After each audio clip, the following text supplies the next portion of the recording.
nizere yuko mumeze neza nkuko mubizi Papa Francis yamaze kwitaba Imana.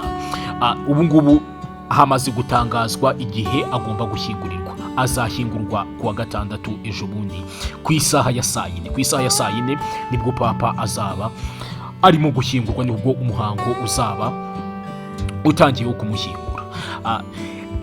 Ni umuhango uzaba witabiriwe n'abantu benshi cyane batandukanye, harimo n'abakomeye, harimo uyu Perezida Macron w'Ubufaransa yamaze gutangaza yuko azaba hari mu gushyingura uno Papa Francis.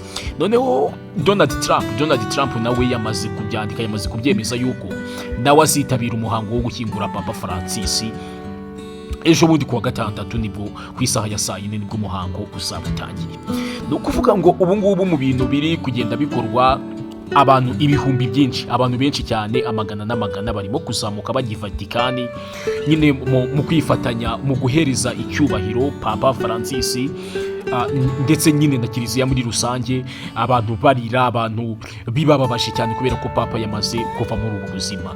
Noneho abakaridinari, nyuma y'uko ngubu abakaridinari bageze ku 138, abakaridinari bageze ku 138 baba baturutse ahantu hatandukanye, nibo baba bagomba kugenda bakicara bakajya mu mwiherero, bakajya muri conclave, bakavuga bati twebwe tugiye, nyine bavuga yuko nyine ari umuhango wo gusenga kugira ngo na Roho Mutagatifu ngo aze abamurikire, babashe guhitamo umuntu uzaba Papa. Ni ukuvuga ngo ubu ngubu kuva ejo bundi kuwa gatandatu abakaridinari barita bafata icyo gihe. Nyine ni ibintu bishobora gutwara igihe kinini, bishobora gutwara igihe kinini cyangwa se bigatwara igihe gitoya, kubera yuko ahangaha buri mukaridinari wese ubura aho ngaho nta kintu cya elegitoroniki cyangwa se nta telefone uba ugomba kuba ufite, nta televiziyo, nta interinete, ibintu byose bya tekinoloji ntabwo biba byemewe hariya. Ni ukuvuga ngo mugomba kwicara mu gatora, buri wese nyine bakamuhereza agapapuro agatora, ariko atemerewe kwitora. Noneho yamara gutora mu majwi y'abo bakaridinari 138 bakareba niba 2/3 hari umupapa, hari umwe bemeje yuko abo 2/3 by'abo bantu bose batoye abakaridinari 138 bemeje yuko uwo Papa bahurijeho agomba kuyobora. Iyo atabonetse, iyo 2/3 bitabashije guhuriza ku mupapa umwe ugomba kuyobora kiliziya ku isi yose, nibwo hahita nyine ubu ngubu deja inzogera ziri kuvuga hano i Vatikani, noneho iyo 2/3 bitemeje, nyine ubwo Papa abuze, biraseswa twa dupapuro twose bakatuvanga, noneho hazamuka umwuka w'umukara mu kirere. Iyo abantu bose ibihumbi ubu ngubu bategereje i Vatikani, bategereje kumenya se ninde ugiye kuyobora kiliziya Gatolika ku isi yose. Abenshi baba bakiri Vatikani muri ibi bihe nyine, iyo babonye umwuka cyangwa se umwotsi w'umukara uzamutse mu kirere hari i Vatikani, ariya St Peters, iriya bazilika ikomeye ya Mutagatifu Petero, iyo babonye umwuka w'umukara ari uzamutse mu kirere, icyo gihe bamenya yuko byanze Papa atabonetse, noneho amatora agasubirwamo. Noneho iyo 2/3 by'aba bakaridinari 138 bamaze guhuriza ku mupapa, noneho ari we nyine bamaze kumubona ugiye kuyobora kiliziya, hazamuka umwotsi cyangwa se umwotsi w'umweru, noneho abantu bose bakishima. Ubwo hakurikiraho imihango myinshi cyane, tuzagenda tubagezaho update se bimeze bite, nyine yo kugira ngo uwo mupapa ubashije kuboneka 2/3 bamuhurijeho, niwe ugomba guhita ayobora kiliziya. Uno mupapa abantu benshi bahurije mu kuzamuka bajya Vatikani kubera yuko abantu benshi bamukundaga. Yari umupapa nyine uri popira, ukunzwe n'abakristu.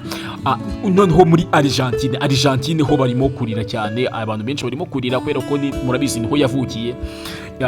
Ni umupapa wageragezaga kwicisha bugufi kubera ko ababyeyi be bari impunzi, bava mu Butaliyani bajya gutura muri Argentine, ari naho yavukiye. Akora utuzi dutandukanye nk'uko nabibabwiye mu kiganiro cya mbere, abatakirebye mwaza kukireba.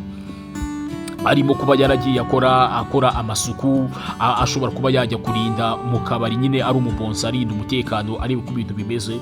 Niho yakuriye rero Argentine ibihumbi byinshi, kubera ko Argentine ni biriya bihugu byo muri Amerika y'Amajyepfo, ni ibihugu bigizwe n'abakatolike benshi cyane. Ni ukuvuga ngo bo bari kurira, ni ibihe biba bitoroshye muri iki gihe cyo kubura papa. Noneho ejo bundi kuwa gatandatu nyine, kubera ko nababwiye ko aribwo azashyingurwa, namara gushyingurwa nibwo hazahita hatangira iminsi 9 nyine yo kumuririra, kwibuka ubuzima bwiwe. Abantu nyine baba bagomba gufata iyo minsi 9. Noneho ubwo ngubwo muri icyo gihe nibwo abakaridinali nyine bahita batangira ya minsi yabo, barimo bashaka umuntu nyine ugomba gusimbura papa, akaba yakomeza nyine kuyobora kiliziya katolika. N'ibyo bintu byabashije gutangazwa nyine n'akanama kari hano i Vatikani. Ubwo turakomeza tubamenyera se bimeze gute, kuko uno mupapa niwe mupapa, ikindi kintu niwe mupapa ugiye kuba yareka gushyingurwa hariya i Vatikani. Akaba agiye gushyingurwa muri chapelle ya Saint Mary, kuko niho yakundaga gusengera, niko yabisabye ngo bazaba ariho bamushyingura. Kandi n'umupapa nyine wavuze yuko imva cyangwa se uburyo nyine bagomba kumushyingura bugomba kuba bworoheje, kubera ko n'umupapa wakundaga ubuzima bworoheje. Yavuze yuko ari ibiti bisanzwe na zenke bazakoresha kugira ngo babe bamushyingura, bitandukanye n'abandi bapapa bagiye babaho. Hari abandi bapapa bageze kuri 6 abapapa batashyinguye hariya i Vatikani, ni abapapa bageze kuri 6, ariko nabo bagiye bashyingurwa hanze ya Vatikani bitewe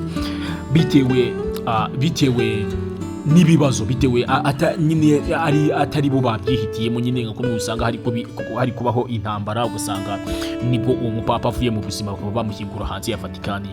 Ubwo ngubwo bo nyine bagiye bareka kwakingurwa bitewe atari amahitamo yabo, ahubwo ari ibibazo byabiteye. Ariko uno Papa Francis ni umupapa nyine wakundaga ubuzima bworoheje buciye bugufi, ndetse yakundaga no kuvugira impunzi, avuga ati Israel mureke kurwana, mureke gutera intambara, kubera ko nawe azi ububabare bwo kuba bwo guhunga, kubera ko ababyeyi be barahunze. Ibyo bintu arabizi. Wibuke gukora subscribe kugira ngo dukomeze turebera hamwe n'izihe updates zikomeje kugenda zivugwa hano hirya no hino ku isi. Ciao ciao.